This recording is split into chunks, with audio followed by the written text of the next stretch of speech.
আষাঢ়ে গল্প, এক গল্প যা আপনার অপেক্ষায়। আজকে আষাঢ়ে গল্পের নিজস্ব গল্প, রেডিওর দ্বিতীয় পর্ব। গল্পটা লিখেছে দেবজ্যোতি কুমার সিং। আমাদের পাশে থাকার জন্য দেবজ্যোতিকে অসংখ্য ধন্যবাদ। তাহলে শুরু করা যাক দেবজ্যোতি কুমার সিংয়ের রেডিওর দ্বিতীয় পর্ব। 28 মে 2024। আজ এক মাস হয়ে গেছে আমার ভাই আরব মেন্টাল হসপিটালের কাস্টাডিতে আছে। আদিত্যাকে হারানোর পর আমার স্ত্রী সর্বদাই কেঁদে যায়। আমি চেষ্টা করি যাতে তার সঙ্গে যতটা পারি সময় কাটাতে পারি, কিন্তু আমার এই পুলিশের প্রফেশনের জন্য আমি তা করতে পারি না। আমার এখনো বিশ্বাস হয় না যে আমার ছেলেকে সে খুন করলো। আমি ওকে কখনোই ক্ষমা করব না, কখনোই ক্ষমা করব না ওকে। ভাইকে যে মেন্টাল অ্যাসাইলামে রাখা হয়েছে, সেই মেন্টাল অ্যাসাইলামের হেড ডক্টর আমান ঝা আমার খুব ভালো বন্ধু। আমি আমার পুরো চেষ্টা করি যাতে ওই শয়তান বলতেও লজ্জা করে আমার নিজের ভাইয়ের ট্রিটমেন্ট শেষ হতেই ওকে খুনি প্রমাণ করে খুব বড় সাজা দেওয়াবো।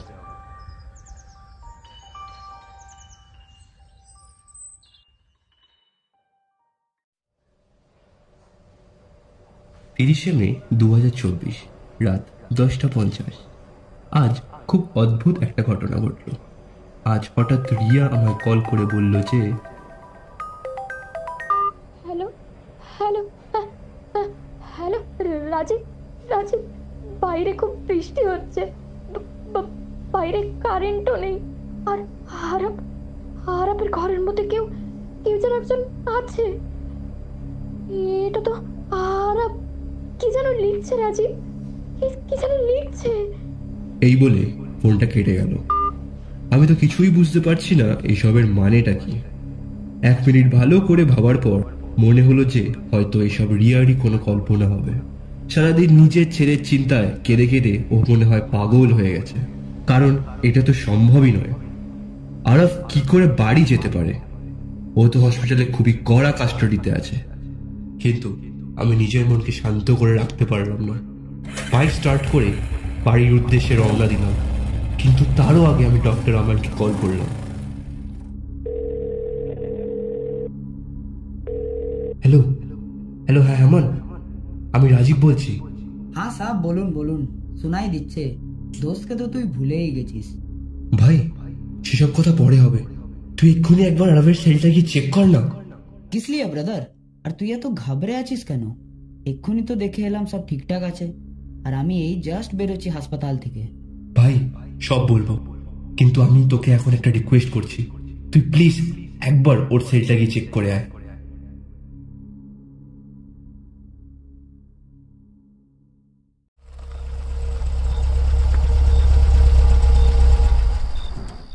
দশ মিনিটের মধ্যে আমি বাড়ি পৌঁছে দেখি যে রিয়া আরবের রুমের বাইরে অজ্ঞান হয়ে পড়ে আছে।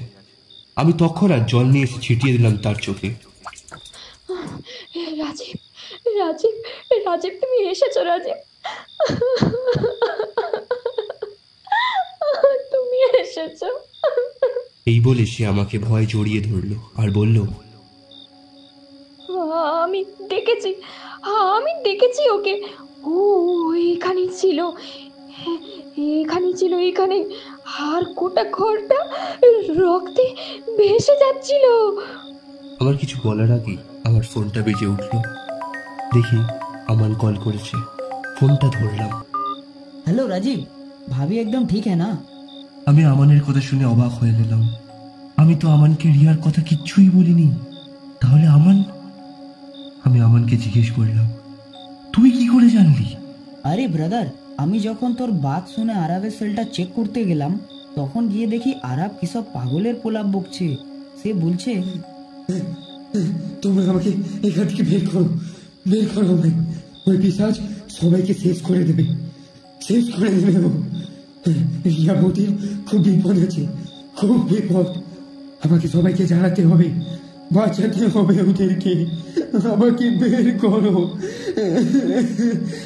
বের করো আমায়। ওই পিশাচ সব শেষ করে দেবে, সব শেষ করে দেবে। ওই পিশাচ কাউকে ছাড়বে না। আমাকে যেতে দাও, আমাকে বের করো। ব্রাদার, আমি ওর কথা বিশ্বাস করি নাই, লেকিন আমার ভাবের জন্য চিন্তা হতে লাগলো, তাই ভাবলাম যে কল করে একবার জানিয়ে দিই। হ্যাঁ, কিন্তু আরাফ কি করে জানলো? সত্যি কি এইসব শুধুমাত্র একটা পাগলের প্রলাপ, নাকি এর কোনো অর্থ আছে?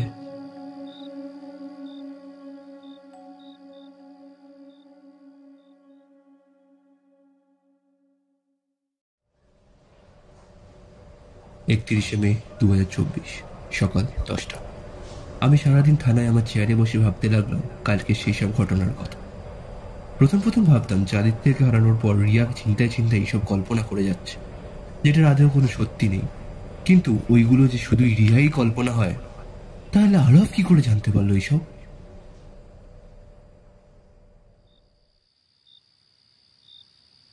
রাতে যখন বাড়ি ফিরি তখন দেখি রিয়া খুব খুশি।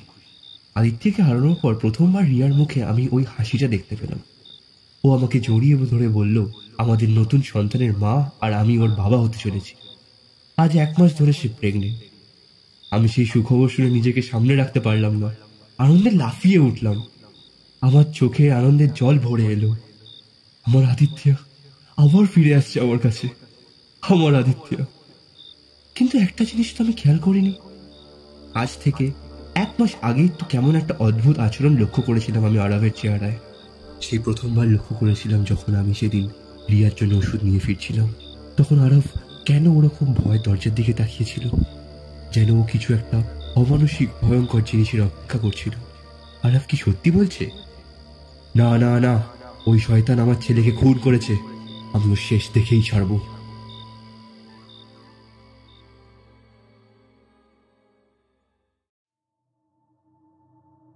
2 জুন 2024, রাত 10টা। আজ 2 দিন ধরে রিয়া খুব অস্বাভাবিক ব্যবহার করছে। তার কথাবার্তাও অসংলগ্ন ও তার কোনো মানেই বুঝতে পারছি না। সে এমন ব্যবহার করছে যেন বাইরে খুব নিয়মিত বৃষ্টি চলছে, কিন্তু বাইরে সত্যিই বৃষ্টি হচ্ছে না। আমি রিয়াকে বারবার বোঝানোর চেষ্টা করছি সেটা, কিন্তু ও বুঝতেই চাইছে না। সেও আরবের মতো আমাকে বারবার বলে যাচ্ছে আদিত্যকে আরব নয় কিন্তু এক পিশাচ মেরেছে। আমার যখন রাতে হুট করে ঘুম ভেঙে গেছিল তখনই দেখতে পেয়েছিলাম রিয়া আমাদের রুমের দরজার সামনে দাঁড়িয়ে আরবের রুমের দিকে তাকিয়েছিল আর আমাকে আঙুল দেখিয়ে ইশারা করছিল। রাজীব, রাজীব, ওই দেখো, ওই যে দাঁড়িয়ে আছে পিশাচ, পিশাচ। সে আমার ছেলে আদিত্যকে আমার কাছ থেকে কেড়ে নিয়েছে। দেখো রাজীব, দেখো, ওই যে ওইখানে দাঁড়িয়ে আছে।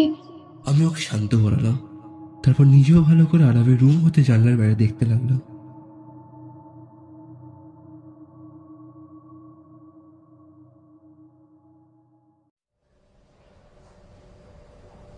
জুন 2024, দুপুর 1:30। আজ কাজের ফাঁকে আমি একবার আরাফকে খোঁজ নিতে গেলাম। আমি অ্যাসাইলামে পৌঁছেই আমানের সঙ্গে দেখা করে জিজ্ঞেস করলাম, কি রে আমান, এদিকের খবর কি?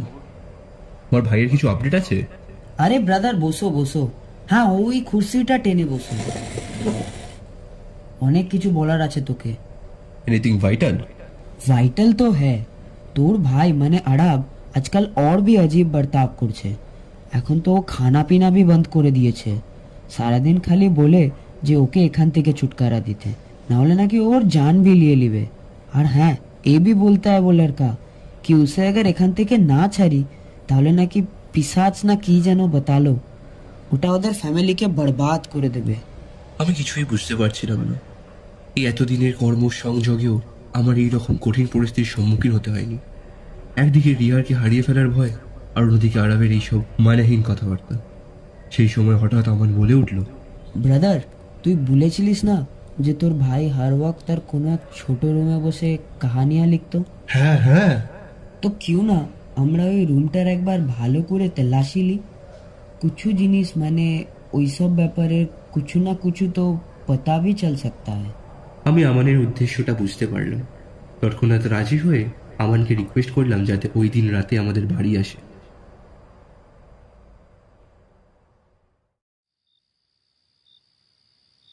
রাত 9:30।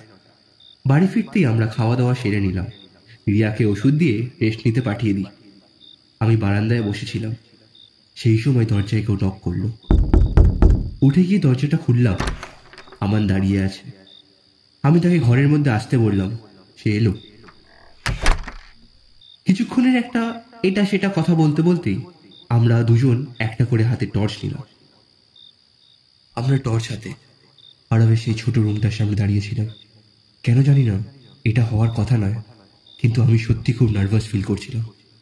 আমার এতদিনের পুলিশের কর্মজীবনে কত বড় বড় র্যাকেট মাফিয়ার বিরুদ্ধে আমার লড়ে যেতে হয়েছে, তাতেও কোনোদিন আমার এত নার্ভাস ফিল হয়নি যতটা আজকে হচ্ছে। আমরা ঘরটিতে প্রবেশ করলাম। আরবের সমস্ত জিনিস তন্ন তন্ন করে খুঁজলাম, কিন্তু তেমন কিছুই পেলাম না। হঠাৎ কি যেন একটা লাল রঙের চামড়ার মতো চোখে পড়ল। আরবের টেবিলের দেওয়ালের মাঝের খাঁজটায় পড়ে আছে সেটা। সেই জিনিসটা বের করতেই দেখলাম একটা লাল রঙের বহু পুরনো চামড়ার ডায়েরি। আমি ডায়েরিটা খুললাম। সেই ডায়েরিতে আরবের সঙ্গে ঘটা সমস্ত ঘটনা একটা জীবন্ত গল্পের মতো লেখা ছিল। কিন্তু সেই লেখাগুলো পড়তেই আমার মাথার আগুন জ্বলতে শুরু হলো। আমি জানি এই সেই লেখা যেটাকে গল্প বলবো না কল্পনা বলবো, অ্যান্ড অল রাবিশ থিংস, যেটা শেষে ওই জানোয়ারটা আমার ছেলেকে এটাকে মেরে ফেলবে। ও একটা মার্ডারার। আমি ওকে কোনো দিনও ক্ষমা করতে পারবো না, কোনো দিনও না। এসব কিছু ফালতু, কোনো মানে হয় না এসবের। রিয়া একদম ঠিক আছে। আমি রেগে ডায়েরিটা ছুড়ে দিলাম, দিয়ে আমানকে নিয়ে সবেমাত্র বেরোবো, সেই সঙ্গেই একটা আশ্চর্য ব্যাপার ঘটলো আমার সাথে, যা আমার জীবনে ঘটা সমস্ত ভয়ঙ্কর ঘটনার থেকেও বেশি অর্থহীন।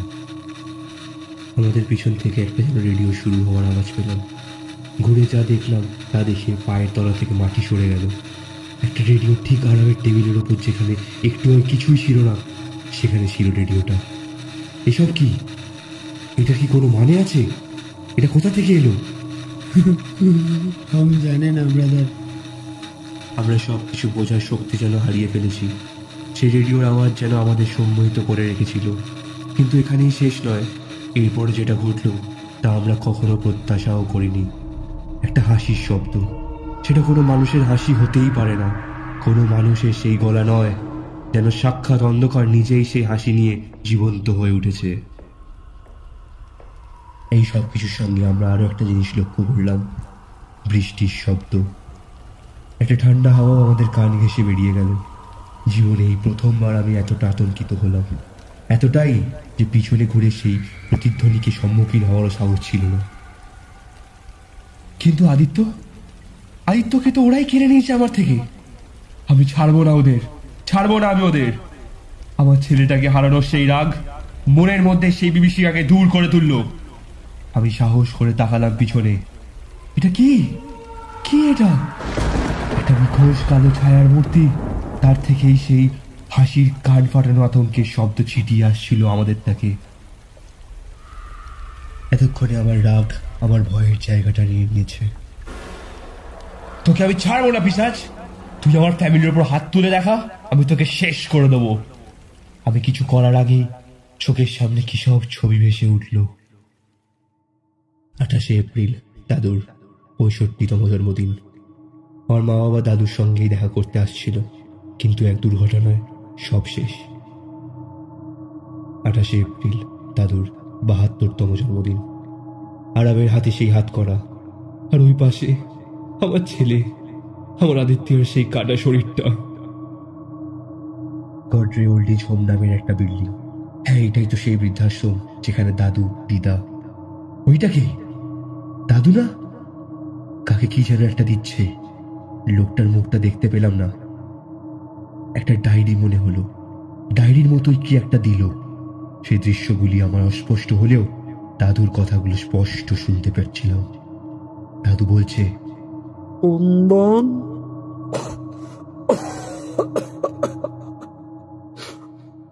ওকে আমি এই ডায়েরিটা দিয়ে যাচ্ছি। এটা তুই আমার ছেলেকে দিয়ে দিস। আমার ছেলে আসছে, হ্যাঁ দিয়ে দিস, কিন্তু মনে করে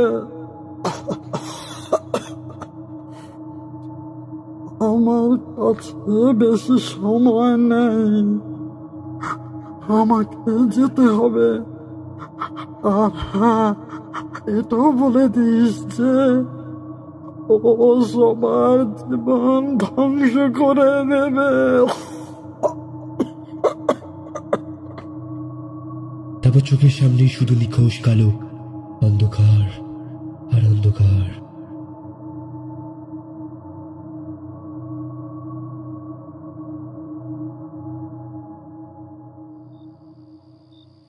চোখ খুলতেই মুখের ওপর জলের ছিটা অনুভব করলাম। এতক্ষণে এটা বুঝতে পারছিলাম যে আমার ভাই আরব সত্যিই নির্দোষ। রাত 11টা বাজে। আমান বাড়ি যাওয়ার আগে আমি ওকে জিজ্ঞেস করলাম, আরবকে বাইরে বার করার কোনো উপায় আছে? নেই দোস্ত, যতক্ষণ না অ্যাসাইলামের মনে হচ্ছে যে আরাব পুরোপুরি সুস্থ, ততক্ষণ পর্যন্ত ওর কাস্টাডি থাকবেই। এই বলে আমান চলে গেল। আমাকে সবাইকে বাঁচাতেই হবে। এই রহস্য সমাধান আমাকেই বার করতে হবে, কিন্তু তার জন্য আমাকে গডরে ওল্ড এজ হোমে যেতে হবে। আমি ইন্টারনেটে খুঁজে দেখলাম গডরে ওল্ড এজ হোম আসলে উড়িষ্যার এক অঞ্চলের প্রাইভেট আশ্রম। সেই রাতে আর আমার ঘুম হলো না।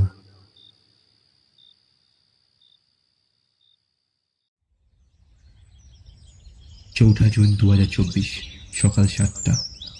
আমি রিয়াকে বলেছি যে আমাকে আমার কাজের সূত্রে কিছুদিনের জন্য উড়িষ্যা যেতে হবে। যাওয়ার আগে আমি আমানকে রিকোয়েস্ট করি যাতে আমানের বউ শ্রুতি আমার অনুপস্থিতিতে রিয়ার দেখাশোনা করে। আমান কিন্তু আমাকে অন্য প্রসঙ্গে একটা প্রস্তাব দিল।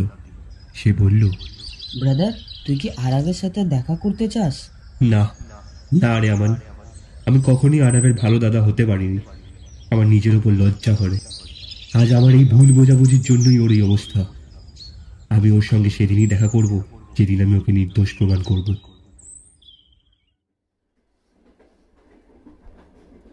বেলা 10:30। উড়িষ্যা যাওয়ার জন্য আমরা ট্রেন ধরলাম। বাকি দিনটা ট্রেনেই কেটে গেল।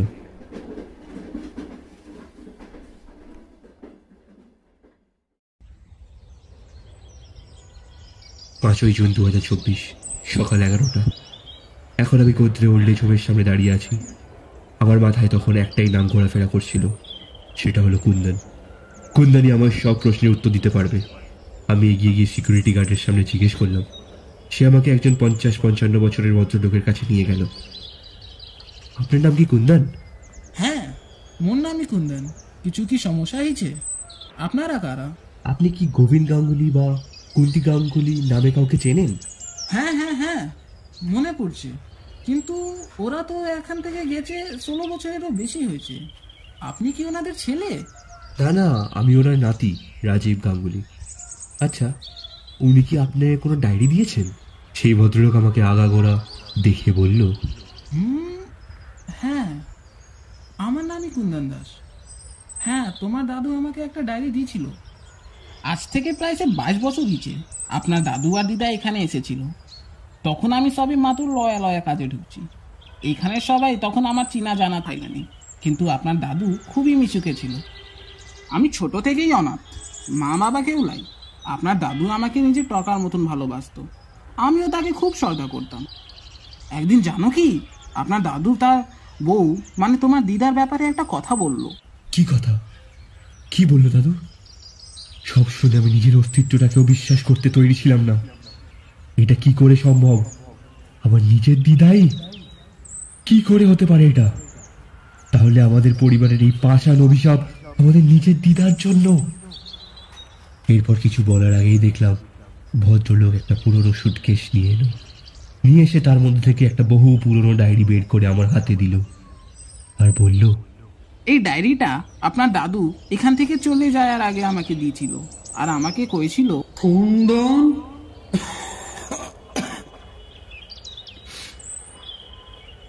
ও আমাকে আজ এখান থেকে নিয়ে চলে যাবে।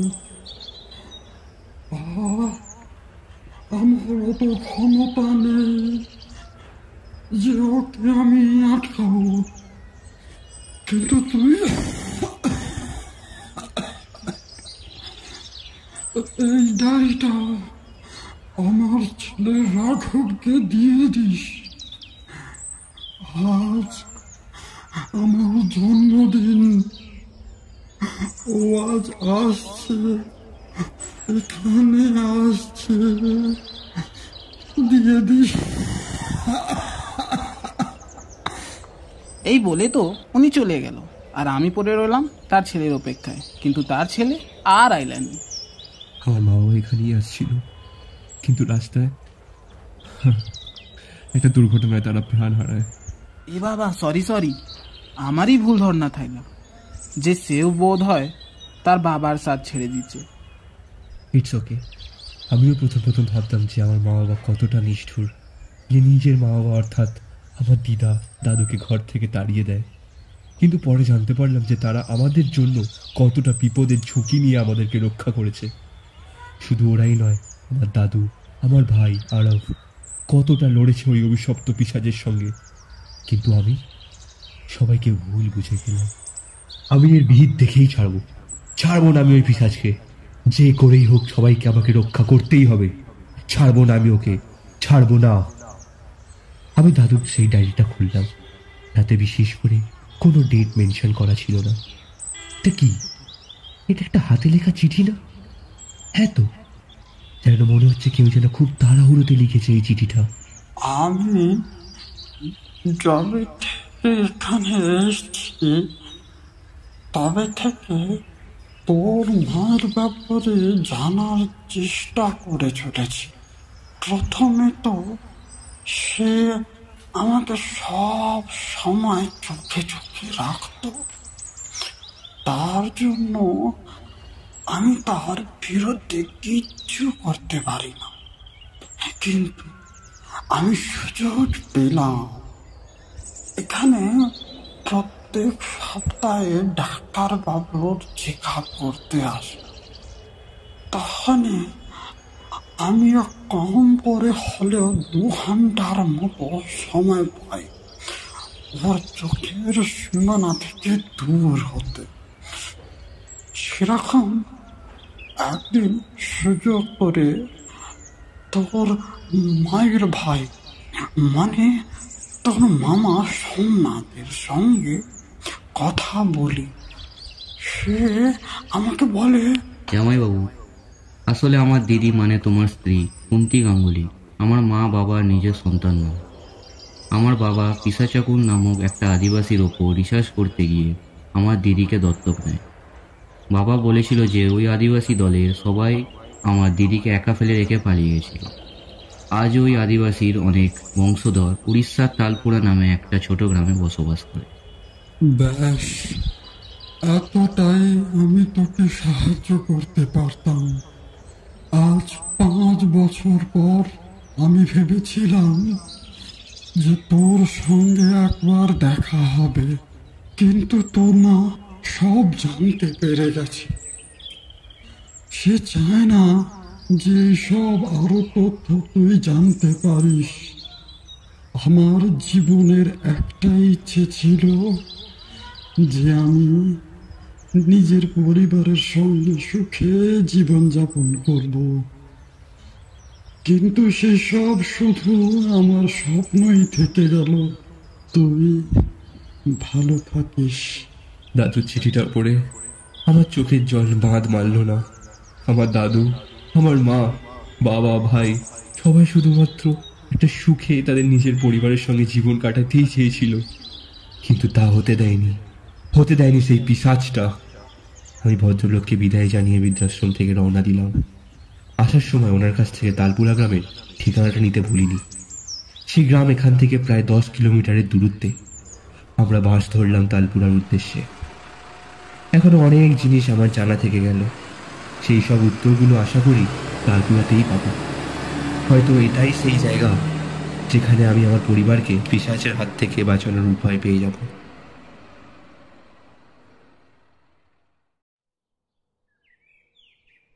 গ্রামটায় পৌঁছালাম। খুব ছোট্ট এই গ্রামটা। পৃথিবীর অতি আধুনিক মহেশোভার নাগল থেকে অনেকটা দূরে এই গ্রাম। আমি গ্রামে পৌঁছে সামনে যাকেই পেলাম দেখতে তাকেই জিজ্ঞেস করতে লাগলাম সেই আদিবাসী বংশের কথা। অনেকে তো আমাকে পাগল ভেবে আমার কোনো কথার উত্তরই দিল না। সন্ধ্যে 6টা, এখনো সূর্য পুরোপুরি অস্ত যায়নি। 4 ঘন্টা থেকে টানা আমি যাকে পারছি তাকেই জিজ্ঞেস করছি, কিন্তু কারোর কাছ থেকেই আমি উত্তর পেলাম না। ক্লান্ত হয়ে আমরা একটা ছোট্ট চায়ের দোকানের সামনে পাতা বেঞ্চিতে এসে বসলাম। নিজের মধ্যে সামান্য মাত্র আশা তখনও জেগেছিল। সেই সময় একটা 30 বছরের ছেলে এসে আমার সামনের বেঞ্চটিতে বসলো আর আমাকে জিজ্ঞেস করলো, तुम्हें सहारा लोका बुता आदिवासी माना के विषय पचारुचा की। বুঝলাম যে সে বলতে চাইছে যে আমিই কি সেই লোক যে শহর থেকে এসেছি আর পিসাচাকুল নামক আদিবাসীর খোঁজ করছি। আমি সঙ্গে সঙ্গে বলে উঠলাম, হ্যাঁ আমি সেই লোক। মু তোমাকে সাহায্য করি পারিবি, কিন্তু এথিপাই তুমি মু সহিত যাবাকে পারিবা। হ্যাঁ হ্যাঁ আমি যাব, আমাকে সব জানতেই হবে। ছেলেটা দাঁড়ালো আর আমার কাছে এসে একদম আস্তে করে বলল, আপনারা আসুন আমার সঙ্গে। তুমি বাংলাও বল? চুপ, এখানে নয়। আমরা তার সাথে যেতে লাগলাম। তাকে আমি আস্তে করে জিজ্ঞেস করলাম, তোমার নাম কি? তুমি এত ভালো বাংলা কি করে বলতে পারো? আমার নাম কেশব। আমার বাবা কলকাতাতে কাজ করত, তখন আমি তার সঙ্গে কলকাতাতে থেকে পড়াশোনা করতাম, তাই বাংলাটা জানি। আমরা দুজনে কেশবের পথ অনুসরণ করে তার বাড়ি এলাম। খুব ছোট্ট আর মধ্যবিত্ত পরিবারের একটা মাটির ঘর। ঘরে কাউকে দেখতে পেলাম না, তাই জিজ্ঞেস করে উঠলাম, বাড়িতে আর কেউ নেই? আমার স্ত্রী আমার ছেলে মেয়েকে নিয়ে তাদের মামা বাড়ি গেছে, আর আমার মা বাবা একটু শহরে গেছে। ও আচ্ছা আচ্ছা, আপনি এবার তাহলে পিসাজকুল আদিবাসীর সম্পর্কে বলুন। শুনুন, আমাদের পরিবারে একটা কথা বংশানুক্রমে চলে এসেছে যে আমার ঠাকুর দাদুর ঠাকুরদা পিসাচাকুল আদিবাসীর এক বংশধর। এসব বলতে বলতে সে একটা কাঠের বাক্স থেকে একটা বই বার করলো। এটা কেমন বই? এই বইটা আমার ঠাকুর দাদুর ঠাকুরদার। আমার ঠাকুর দাদু আমাকে এই বইটার সম্পর্কে অনেক কিছু বলে গেছেন। কি বলে গেছে? উনি বলে গেছেন যে আদিবাসীর অনেকে নাকি পুনর্জন্ম নিয়ে তন্ত্র সাধনা করত। পুনর্জন্ম? তন্ত্র সাধনা? হ্যাঁ, এমনকি ওই আদিবাসী দলের বড় মা, অর্থাৎ সেই দলের প্রধানের নাকি 1000 বছরের থেকেও বেশি বয়স মানা হতো। 1000 বছর? কি করে সম্ভব এটা? তাহলে কি এই বড় মায়ের সম্পর্ক আমার পরিবারের সঙ্গেও রয়েছে? কেশব আমাকে বইটা হাতে ধরিয়ে দিল।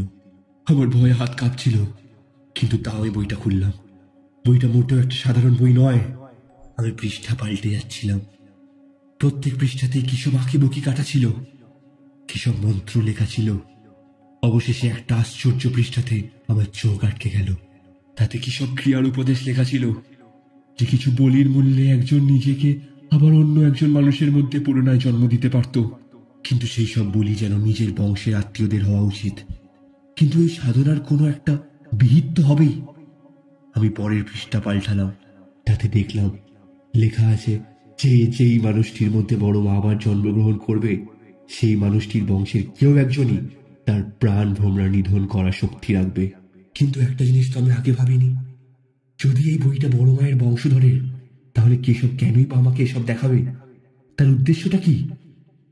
আমি কেশবকে কিছু জিজ্ঞেস করার আগে পেছনতে ঘুরতেই কেশব আমাকে কি দিয়ে যেন জোরে মাথায় মারলো আর আমি অজ্ঞান হয়ে গেলাম।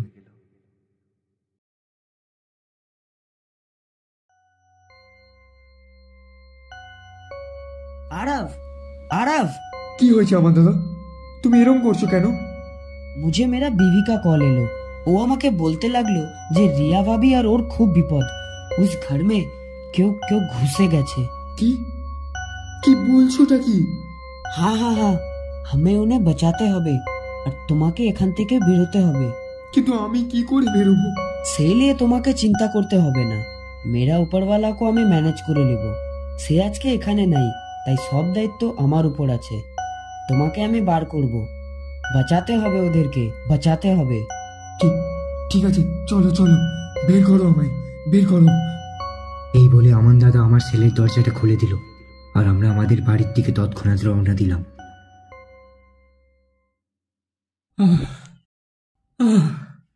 মাথাটা, আমার মাথাটা। চোখ খুলতে আমি যাকে দেখলাম, দিদা।